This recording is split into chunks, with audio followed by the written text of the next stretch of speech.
My roommate from a poor family doesn't seem to be good at math. When I bought a buy one, get one free milk tea. She said the one she drank was the free one, so I still need her to pay for her share. She had acute gastroenteritis in the middle of the night, and I accompanied her to the hospital, but she said, I never wanted to come to the hospital. I just wanted to buy a $3 stomach medicine. You insisted on bringing me here, so I won't pay for the taxi. I'll only pay $1.5 for the medicine. Given her poor family background, our dormitory tries our best to be tolerant of her until she started dating a boyfriend who also liked going Dutch just like her. She asked how many pieces she could eat if there was a box of Swiss rolls. Her boyfriend said, Baby, you just pay for however many pieces you eat. I advised her to open her eyes and see clearly, but she thought I was jealous of her having a good boyfriend and pushed me down the stairs, causing me to fall to my death. And the other two roommates chose to keep quiet after receiving their guaranteed graduate admission spots. In this second life, I must let them tie the knot and see who else can split the bill with her without me being the financial cushion. It wasn't until I saw the milk tea ordering page in front of me that I realized I had truly been reborn. In my previous life, my roommate Nina wanted to share a milk tea with me during a buy one, get one free promotion. Seeing her eagerness, I nodded in agreement, but to my surprise, after she brought the milk tea back, she said to me, The one I'm drinking was free, but yours costs $22. Just as I was doubting my ears, Nina added, Oh, right. You also need to give me an extra $5 for the delivery fee. I was about to say something, but my other two roommates gave me a look. Considering that Nana is from a low-income family and her financial situation is tough, I thought I might as well pay a little extra. However, that very night, Nina started vomiting and having diarrhea. I took her to the hospital, but she blamed me for meddling in her business. For the taxi fare and medical expenses I had covered, she only gave me $3 in return. She claimed, I only wanted to buy $3 worth of medicine for gastroenteritis. If it weren't for you wanting milk tea, I wouldn't have gotten sick. Giving you $3 means I'm not taking advantage of you. After suffering this unfairness in silence, I stopped actively staying close to her. However, she then pulled out a depression diagnosis certificate and placed it in front of me. Because of your attitude, I developed depression. You should cover the treatment and medication costs. I had never encountered such an unreasonable person before. With the other two roommates adding fuel to the fire, I ended up in a physical altercation with Nina on the spot. Nana grabbed my hair tightly and pushed me down the stairs, instead of calling an ambulance right away. My roommates were busy coordinating their stories, claiming I had fallen on my own. In the end, after causing a scene at the school for several days, the three of them secured guaranteed graduate admission spots. One of the roommates said, Nana comes from a poor family, so it's only fair she gets a bigger share. Bella is narrow-minded and deserved to die. But usually, whenever Nina has something to do with money, they all act like ostriches and never say a word. In this lifetime without me being the blood bag, I really want to see if they can still speak so confidently when they're forced to pay more. I suppressed the anger in my heart and said to Nina with a smile, Oh, I just placed an order for milk tea from this shop. What a pity. Why don't you ask Lisa and Alice? It's just the beginning of the semester, and everyone is still not very good at rejecting a roommate who actively invites them to split the bill.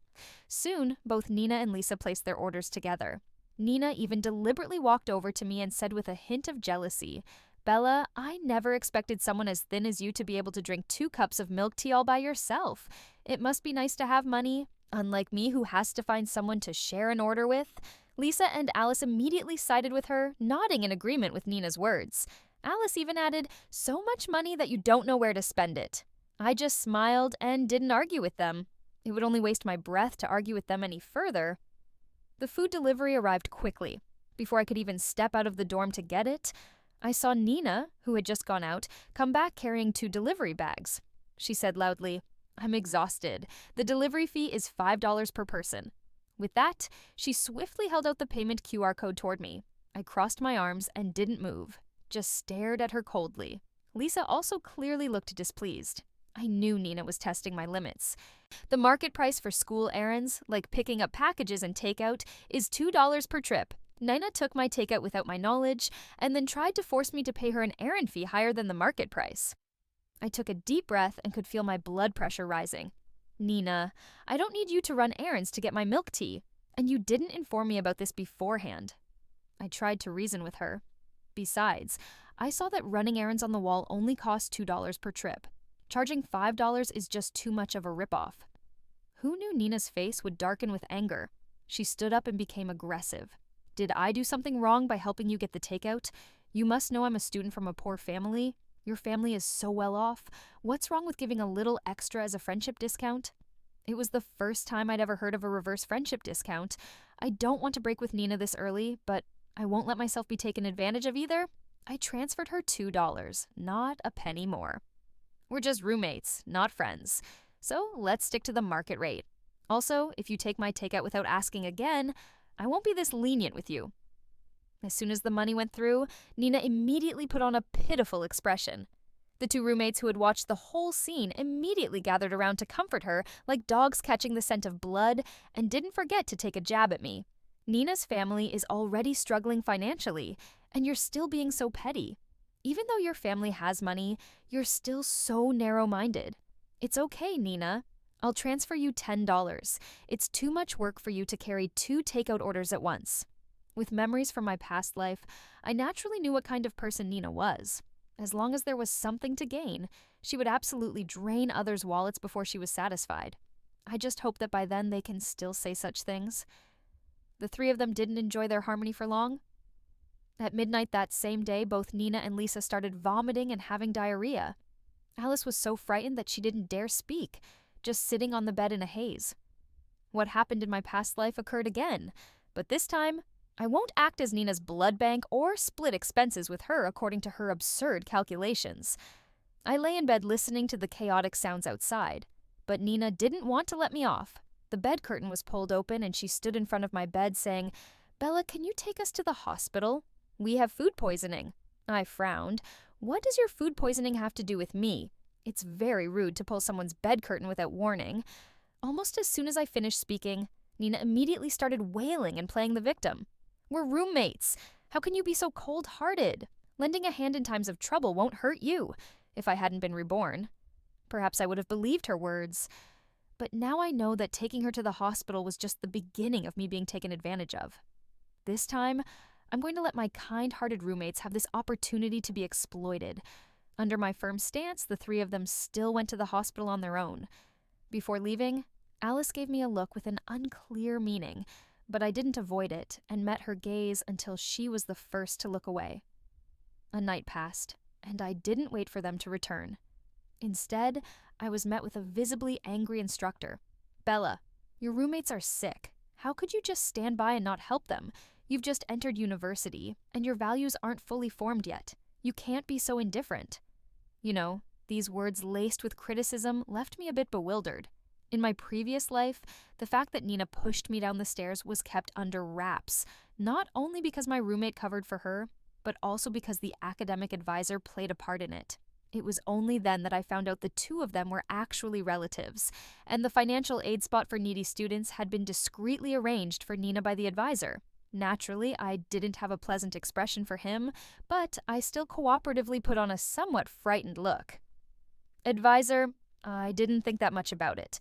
I was just too tired and wanted to sleep." Seeing my sincere attitude and admitting my mistake, the counselor nodded with satisfaction and said, "It's good that you realize your mistake. I'll take you to the hospital and you should apologize properly to Nina. Your family is well off, so you should take good care of your less fortunate roommate in daily life." That statement was practically an invitation to reach into my wallet and take the money directly. I smiled the whole time, double-checking that the recorder was still on. When we arrived at the hospital, we saw Nina and Lisa on 4 drips, while Alice was playing with her phone with her head down. The moment Nina saw me, she rolled her eyes dramatically. "Didn't you say my business has nothing to do with you? Why are you tagging along again?" Without waiting for my reply, she shoved the payment slip into my hand and said, "The doctor said it's acute gastroenteritis caused by eating something bad. I thought about it, and it must be because I drank your milk tea that I got diarrhea. You have to cover part of this expense. Of course, I'm not an unreasonable person. I'll definitely split the cost with you. I usually take a $3 stomach medicine, so I'll split $3 with you. I'm not taking advantage of you." I frowned and asked, "Are you saying that you drank the milk tea on my desk without permission? Thought there was something wrong with it, and now you want me to pay for your medical expenses?" Nina, with unjustified confidence, replied, "Exactly. It was your milk tea, so you have to take responsibility." I glanced at the medical bill in my hand, which was over $500, and turned to ask Lisa, "Did you also only buy $3 worth of medicine?" Lisa avoided looking directly at me and said, "That's right." The counselor spoke up at the right moment to pressure me. "Bella, apologize to your roommates first before paying the fee. It's just a few dollars. No need to make a big deal out of it, right?" Alice suddenly chimed in. "We haven't even calculated the taxi fare yet." They claim they don't want to take advantage, yet they're even trying to pin the taxi fare on me. They've truly mastered the art of having it both ways. Even a person made of clay has a temper, let alone someone like me who has been reborn. I smiled and nodded, then stopped a passing nurse and said, "Could you please remove their IVs?" Upon hearing my words, Nina immediately let out a scream. "Bella, what's wrong with you? Why are you having someone remove my four?" I crumpled up the payment slip and stuffed it into Na's wide-open mouth, saying with a smile, "Because I'm the one paying for your medical bills." Lisa made a move to rush over and help Nina, but I pushed her, and she fell back into the chair. I turned to the still somewhat dazed nurse and said, "Could you please remove their IVs? Thank you." Even though I still had a smile on my face, the nurse trembled and avoided me as she removed the IVs from both Nina and Lisa, then ran off without even leaving a cotton swab. The counselor, though tall and strong, didn't dare make a sound when he saw my sudden outburst and only stood far away. Not to mention Alice, I had them trembling like quails the whole way, shaking at the slightest raise of my voice. The counselor couldn't stand it anymore and started scolding me. "Bella, it's just about paying the fee. Is it really necessary to make such a scene? Don't you have any sense of the bigger picture?" I pushed him toward the payment window and said, "Oh, counselor, since you're so concerned about the bigger picture, why don't you pay for Nina and Lisa? And don't forget to cover their taxi fare, too. After all, I'm just a student and really can't afford that much. If I end up with no money and can't even afford food, we might as well meet on the rooftop." Blocked by his own words, the counselor's face turned extremely ugly. When he scanned the code to pay, I could hear his teeth grinding loudly. After paying, he glared at me and said, "Are you satisfied now? Apologize to your roommates immediately." I smiled, pulled 2 boxes of Norloxone capsules from my pocket, and handed them to Nina. "Your accounts are settled. Now, let's talk about mine. These capsules are for treating diarrhea. One box costs $16. Since you and Lisa will share them, it comes down to $8 per person. $8 minus your $3 budget. Just give me $5 each, plus the taxi fare, and the money for you stealing my milk tea." I took out my phone and did some calculations. In total, you owe me $20. Nah clearly didn't expect me to use her own shameless tactics against her. She pointed at me, stammering, you, but couldn't get a complete sentence. Out. I smiled and aimed the payment QR code at her face, which was twisted with anger. Come on, good roommates who don't like taking advantage of others. Ever since I tricked them at the hospital, I've been completely isolated by them in the dorm, and they often make sarcastic remarks about me. The counselor hasn't given me a friendly look either. But since I'm not competing for awards or honors, his attitude doesn't matter to me at all. Every day, I just watch them being all lovey-dovey in the dorm with a sense of amusement. I know this harmony is merely superficial. At noon today, Nina surprisingly ordered grilled meat takeout with its vibrant Chinese-style packaging that even included a small bottle of lactic acid bacteria drink, probably to showcase their good relationship. She even deliberately shared a bite of the grilled meat with Alice. Alice said in a high-pitched, cutesy voice, "Thank you, sweetie. You're so much better than a certain young lady." Before Alice could swallow the barbecue in her mouth, Nina said, "Alice, the barbecue rice is $34. Since you just ate 2 pieces of my meat, I'll charge you $10 as a friend price." I clearly saw Alice's chewing motion come to a halt, looking as if she didn't know whether to swallow or spit it out. 2 thin slices of barbecue at most would cost $2. The $34 price probably didn't include the discount. It was clear that Alice could figure this out too. Unable to hold back, she immediately said, "Nina, that's way too expensive. How did you calculate that?" Hearing someone question her, Nina raised an eyebrow and said, "What? Do you think I'm trying to cheat you?" The tension between the two was palpable. Lisa immediately stepped in and said, Oh, come on. We're all friends here. Let's not be so particular about it, Alice. You know Na's family isn't well off. You've eaten her food too, so it's no big deal to chip in a little extra. Alice opened her mouth but couldn't say anything. The words she had spoken earlier had turned into boomerangs. Striking back at her, Alice angrily took out her phone to transfer money to Nina. When our eyes met, she immediately said sarcastically, "What are you looking at? Some people want to eat but can't even get it." I was amused by her words. 2 slices of grilled meat for $10. Honestly, I'm not that eager to eat it. What a waste. That casual remark nearly made her spit blood in frustration. After this incident, it was clear that the relationship between them was not as good as before, until one day Lisa came in beaming and announced, "Everyone, Bob confessed to me." And I said yes. He wants to invite our whole dorm to a meal this Sunday. Upon hearing this, Nina and Alice immediately agreed with a smile and teased, "You better treat us to something good." Lisa's gaze fell on me, and after a long pause, she finally said, "Bella, you should come too. I don't want my boyfriend to think I'm isolating a roommate." As if her passive-aggressive and cold attitude these days wasn't isolating enough. Now she's putting on an act with me. But I knew it was bound to be quite a show. And with the mindset that it's better to be disgusted than to miss out on the drama, I still nodded and agreed. On Sunday, Nina had already put on a full face of makeup and spritzed on her man-reeling perfume before Lisa even got out of bed. She said, "This is a sign of respect for you and your boyfriend." Lisa was clearly unhappy, but she didn't say anything explicit. Instead, she reminded me, "Bob is treating us to this meal, so don't bring up splitting the bill again. Just focus on eating and be careful not to say anything inappropriate."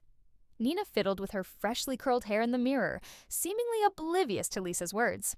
The dinner was at a seafood buffet located quite a distance from the school. I had been there before and knew the prices weren't cheap. It was considered quite extravagant for college students. Between the transportation and the way he was dressed, it was clear that Lisa's boyfriend came from a well-off family. As soon as she entered the restaurant, Nina started putting on a show. "Oh my, this place looks expensive, right? It's really too much for Bob to spend so much. I'm not the kind of person who takes advantage of others. How much is the meal? I'll transfer you the money on WeChat." Bob clearly wasn't buying it. He smiled and stepped back, saying, "No need. I made it clear from the start that I'm treating everyone, so no one needs to be polite." Nina persisted, saying, "I'm really not like those materialistic women. Don't insult me with your money." I was completely stunned by her classic line from an old-school domineering CEO novel and couldn't help but pick up my water glass to take a tactical sip while holding back my laughter. I saw Lisa's face turning green, then pale with anger. But to maintain her image in front of her boyfriend, she still refrained from starting a direct confrontation. "It's all right, Bob.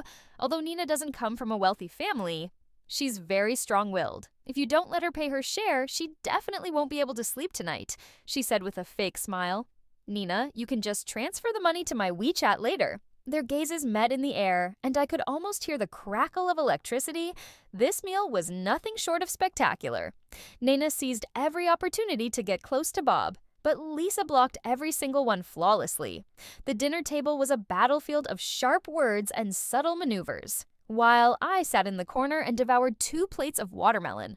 The meal was coming to an end, and Nina, having gained nothing, completely lost her composure. She threw her chopsticks onto the table and said, "I've lost my appetite. I'm leaving first." Nina hadn't taken more than a few steps before I called out to stop her. I knew that it would only take a tiny spark to set off the powder keg. Now, hey Nina, didn't you just say you were going to ask Lisa for the money? Did you forget? When it comes to money, Na would never forgets. I said it on purpose. Lisa immediately chimed in. If Bella hadn't mentioned it, I would have almost forgotten. Come on, it's $388 per person. Na clearly didn't expect the buffet to be this expensive. Her expression went completely blank. After a long pause, she stammered. How? How could it possibly be this expensive? You're trying to scam me, aren't you? I smiled and showed her the group by price online. Nina almost popped her eyes out and started spouting her nonsense about splitting the bill again. How can you calculate it like that? I'm allergic to seafood, and I only came to not ruin your fun. I barely ate any seafood or meat. You should be splitting the cost of my allergy medication instead. Since you all come from well-off families, is it so hard to look out for me a little more? She delivered this twisted logic with complete confidence and conviction. Even Bob, who had been keeping the atmosphere lively all night, fell silent. He glanced at Lisa, who was clearly struggling, and said, "I didn't know your roommate, who you get along with so well, was this kind of person. It makes me question your character, too. We don't really know each other well, so let's both take some time to cool off. I've already paid the bill. I'm leaving now." Lisa, crying pitifully, begged him not to go, but all she got was a resolute back as he walked away. She glared at Nina with almost venomous eyes and said word by word, "Are you happy now? I've been dumped. Is this what you wanted? I was going easy on you by letting you take the money, and now you're actually getting cocky with a little bit of kindness. Who takes money like you do?" Suddenly, she shifted her attack and hysterically pointed at me, shouting, "And you! Why didn't you just keep letting Na take the money like before? If you had, she wouldn't have latched onto me and I wouldn't have broken up with Bob. It's all your fault." Only then did I realize what had been bothering me all along. It turns out I wasn't the only one who had been reborn. Lisa and Alice are most likely also reborn. This also explains why I have no memory of Bob in my previous life. I understood in my heart and no longer held back, standing up to face Lisa directly. "Lisa, how can you so righteously think of sucking my blood? Do I owe you? Haven't you had enough of my human blood buns before? No matter how much you scheme, what isn't yours will never be yours. That was true before and it's true now. Doesn't feel too good to be used as a blood bag, does it? Compared to what I went through, this is just the beginning. Can't handle it already?" Alice also stood up, her long manicured nails nearly poking my nose. "Bella, your death was your own doing. If you want to blame anyone, blame Nina. What does it have to do with us?" Nina clearly didn't understand what we were talking about, but she still looked at me with an expression as if I were her enemy. I snorted with laughter, leisurely put on 2 plastic gloves, picked up the leftover crab shells and shrimp shells from the dining table, and threw them at them. While throwing them, I said, "Who said? I'm not only targeting Nina. All 3 of you line up and wait. I'm going to deal with you one by one. You were standing on moral high ground and trying to guilt-trip me before, but now that you're bleeding a little, you can't handle it. You 2 aren't as noble as you claim to be. And you, Nina, if you dare provoke me again, I won't let you off as easily as I did last time at the hospital. Crab shells and shrimp shells are hard and fishy with spines on them. I didn't hold back at all, and hitting someone with them would definitely be unpleasant." The 3 of them practically fled in panic, not even daring to curse at me. After that dinner, a crack appeared in their little clique, as good as it was before. That's how silent it is now, Dot. But all 3 of them tacitly avoided provoking me, probably because the previous 2 incidents had left them with significant trauma. Lisa often shed tears while looking at her phone. In stark contrast to Nina, who began to smile unconsciously at her phone, I realized that something was going on. According to the timeline from my previous life, that boyfriend who loves going Dutch just as much as Nina is about to appear. Sure enough, within a few days, Nina was loudly video chatting with a guy in the dorm. As for how I know, it's because Nina had it on speakerphone, and the volume was so loud I could hear it even from the bathroom. "Baby, if I want to eat Swiss rolls and there are 8 in a box, how many can I have?" the man across from him said without hesitation.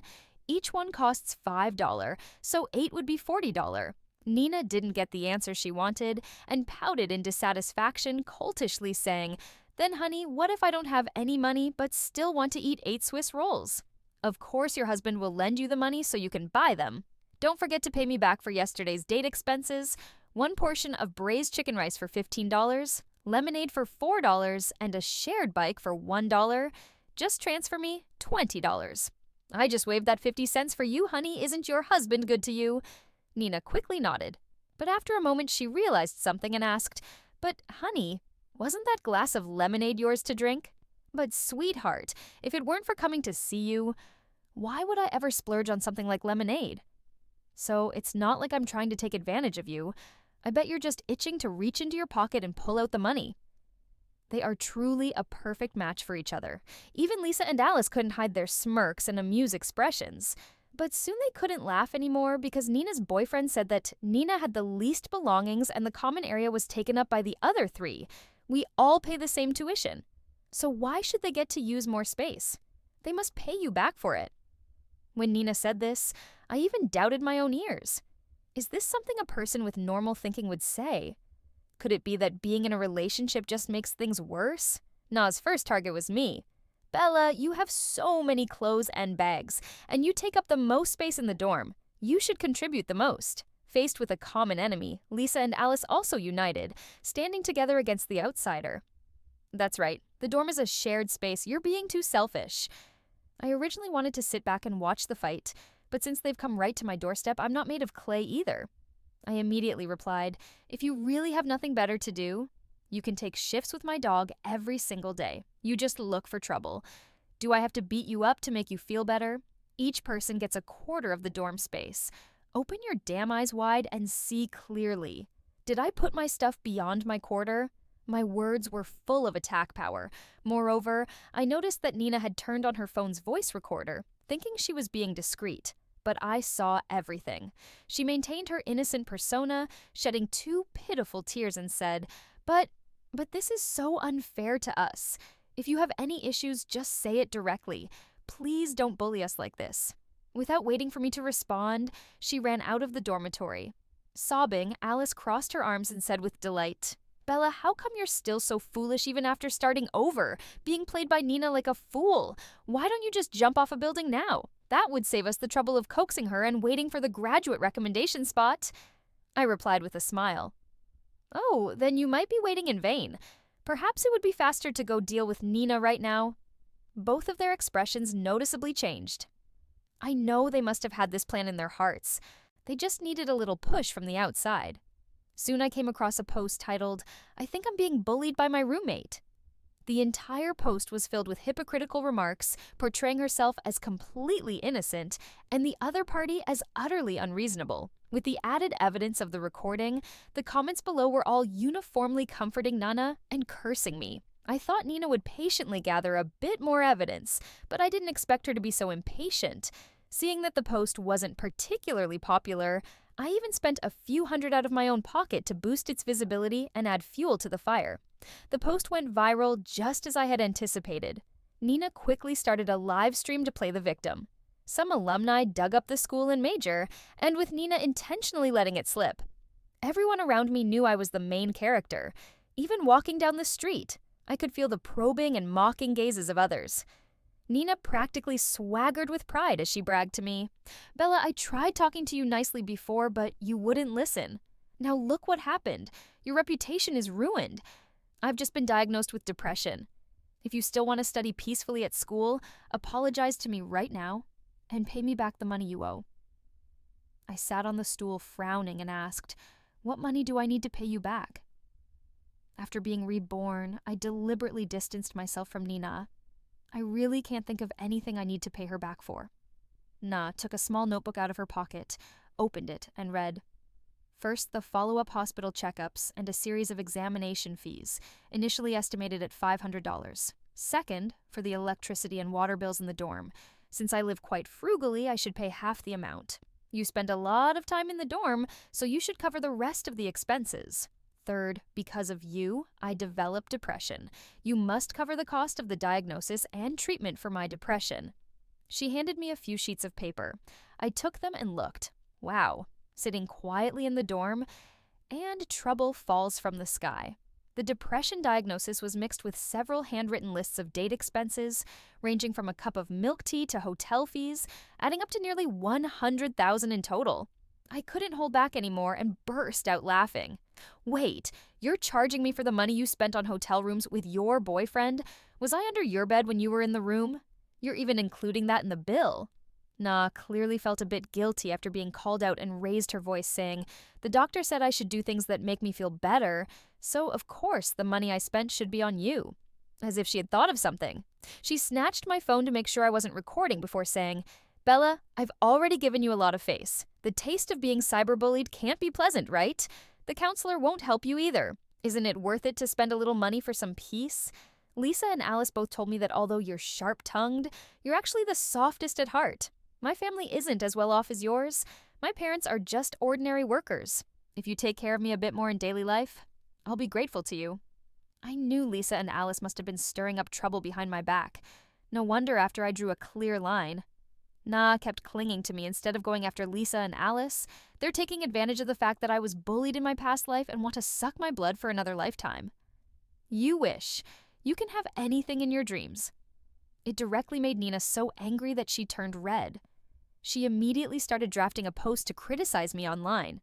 I took the voice recorder from under my pillow, along with the few sheets of paper Na had just given me, and added them all to the PDF I had prepared.